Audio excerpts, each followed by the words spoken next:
बिस्मिल्लाहिर्रहमानिर्रहीम अस्सलाम वालेकुम रहमतुल्लाह। जनरल फैज़ हमीद की हिरासत को लेकर नून लीग ने जितना पाकिस्तान के अंदर बयानियाँ बनाने की कोशिश की, देखिए ये इनको समझ नहीं आ रही कि ये कर क्या रहे हैं।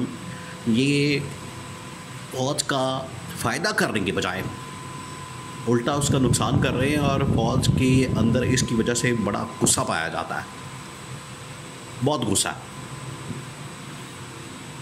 आप इस बात को समझें कि इस वक्त फ़ौज के साथ ये जो बड़ा कहते हैं कि हमारा वन पेज का एक ताल्लुक़ बन गया है, हम वन पेज के ऊपर आ गए हैं, अब हमारा इनके साथ कोई लड़ाई झगड़ा नहीं है। ये जो नून लीग पिछले तकरीबन 10 दिन से या 10 दिन से ये जो इन्होंने एक पूरा बयानिया बनाया हुआ है पाकिस्तान के अंदर और वो पूरी दुनिया के अंदर रिपोर्ट होता है जनरल फैज़ हमीद की हिरासत के बाद, गिरफ्तारी के बाद, अब इन्होंने एक शुरली छोड़ी हुई है कि जनरल आसिम की तैनाती के वक्त हो क्या रहा था, चल क्या रहा था और किस तरह से जनरल बाजवा और जनरल फैज़ हमीद अपनी अपनी एक लॉबिंग कर रहे थे अपने अपने नामों के लिए या अपनी एक्सटेंशन के लिए, और ये साबित कर रही है कि जनरल आसिम मुनीर की या आर्मी चीफ की पाकिस्तान के अंदर जो तैनाती है वो एक डील और मुकमका का नतीजा होती है। ये कितनी खौफनाक बात है, कितनी खौफनाक और ख़तरनाक चीज़ है कि आप ये साबित कर रहे हैं पाकिस्तान में और दुनिया में और इदारे का मजाक बना रहे हैं, इदारे का मजाक उड़ा रहे हैं कि जब पाकिस्तान में आर्मी चीफ की तैनाती होती है, पाकिस्तान के अंदर आर्मी चीफ को तैनात किया जाता है तो उसके पीछे बड़ी लॉबिंग होती है और आर्मी चीफ बनने के लिए यहाँ पर लोग क्या क्या डीलें ऑफ़र करते हैं, ये पैगाम दिया जा रहा है। क्योंकि ख्वाजा आसिफ ने जब ये आर्मी चीफ, एक तो ये कि इन्होंने जो इमरान खान की हुकूमत का तख्ता उल्टा, ये ख़ुद कहते हैं कि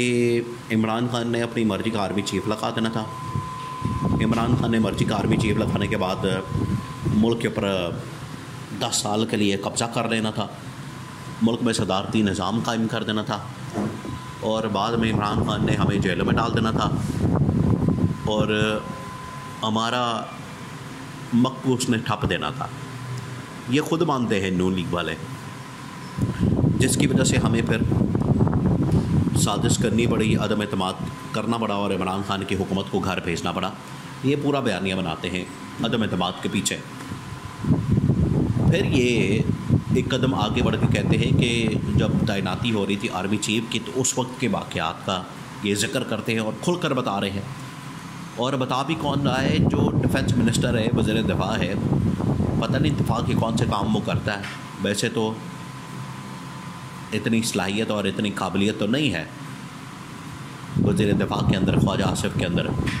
एक तो वो हारा हुआ शख्स है, 2018 में भी हारा, उस वक्त भी इसको जितवाया, 2024 में भी इसको जितवाया और अब वो आके फ़ौज के ऊपर हमले कर रहा है। और हमले भी किस किस्म के? डायरेक्ट हमले आर्मी चीफ की तैनाती को लेकर, कि तैनाती एक डील थी, पीछे डील हो रही थी, मुकमका चल रहा था और ये देखिए पाकिस्तान के अंदर ये खिलवाड़ बना दिया गया। पाकिस्तान को इन लोगों ने मासी वेड़ा बना दिया और पाकिस्तान के अंदर ये अब ट्रेंड शुरू हो गया है, ये एक नया स्यापा शुरू हो गया है कि जब भी किसी अहम तरीन पोजीशन की या अहम तरीन शख्सियत की तैनाती का मामला आता है, अब जिस तरह से चीफ जस्टिस की तैनाती का मामला है, इसको लेकर भी मुल्क भर में एक्सटेंशन के ऊपर बात हो रही है कि एक्सटेंशन होगी नहीं होगी, नया चीफ जस्टिस आएगा वो क्या करेगा, वो चलाएगा नून लीग के हक़ में जाएगा, पीटीआई के हक़ में जाएगा। एक तो इनको ये सब कुछ ख़त्म करने की ज़रूरत है और इमरान खान यही निज़ाम बनाना चाह रहा था। इमरान खान इसी के ऊपर काम कर रहा था कि फ़ौज या चीफ जस्टिस, आर्मी चीफ या चीफ जस्टिस, उसका किसी पार्टी के साथ कोई ताल्लुक़ नहीं है, क्योंकि ये उसको एक पार्टी के तौर पर पेश करते हैं। नून लीग के प्लेटफॉर्म से कि नून लीग के साथ बड़ी गैस होगी, इनको करना चाहिए हुकूमत के साथ और हुकूमत को इस तरह का बयानिया बनाना चाहिए कि ये ना लगे कि ये पार्टी बन गए हैं, ये नून लीग के बन गए हैं, कि ये जो कादी फाइज ईसा ये नून लीग का आदमी है, आगे जस्टिस मंसूर अली शाह आ जाएगा तो वो पीटीआई का आदमी है। अब जनरल आसिम जो है वो इमरान खान के ख़िलाफ़ है, जनरल फैज़ आ जाएगा तो वो पीटीआई के हक़ में है। ये जो इस तरह का बयानिया है ये इदारों के लिए बड़ा खौफनाक है। इसकी वजह से आज देखें कि पाकिस्तान में जब बेंच बनते हैं तो पता लग जाता है लोगों को कि फ़ैसला क्या आएगा और किसके हक़ में आएगा, किसके ख़िलाफ़ आएगा। बिल्कुल उसी तरीके से जब आर्मी चीफ लगाया जाता है तो फ़ौज की पॉलिसी का पता लग जाता है, फ़ौज की डायरेक्शन का पता लग जाता है कि फ़ौज क्या सोच रही है और इनकी जानिब से किस किस्म की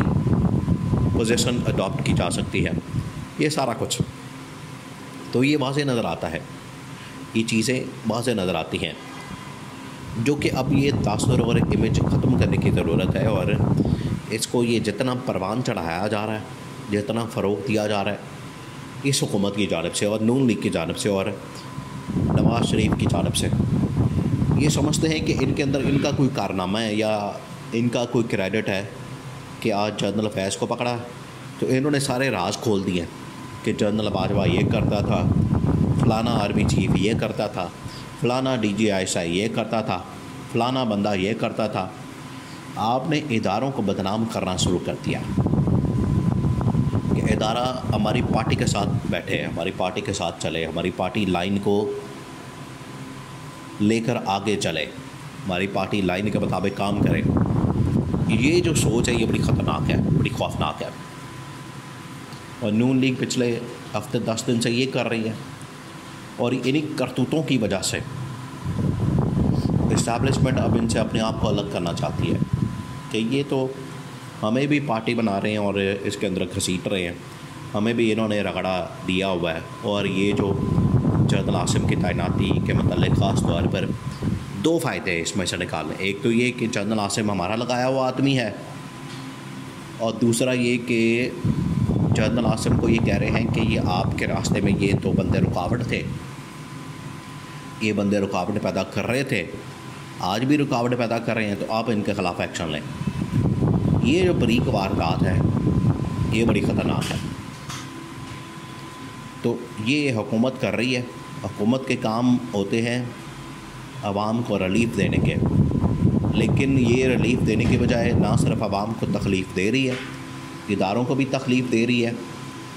इदारों की अहम तरीन शख्सियात को भी तकलीफ़ दे रही है। इस वजह से इस्टेब्लिशमेंट बड़ी चौकस है, चौकन्ना अलर्ट है। उनको पता है कि ये वारदात डाल रहे हैं, लेकिन ये वारदात इनकी इस बार नाकाम नहीं होने वाली।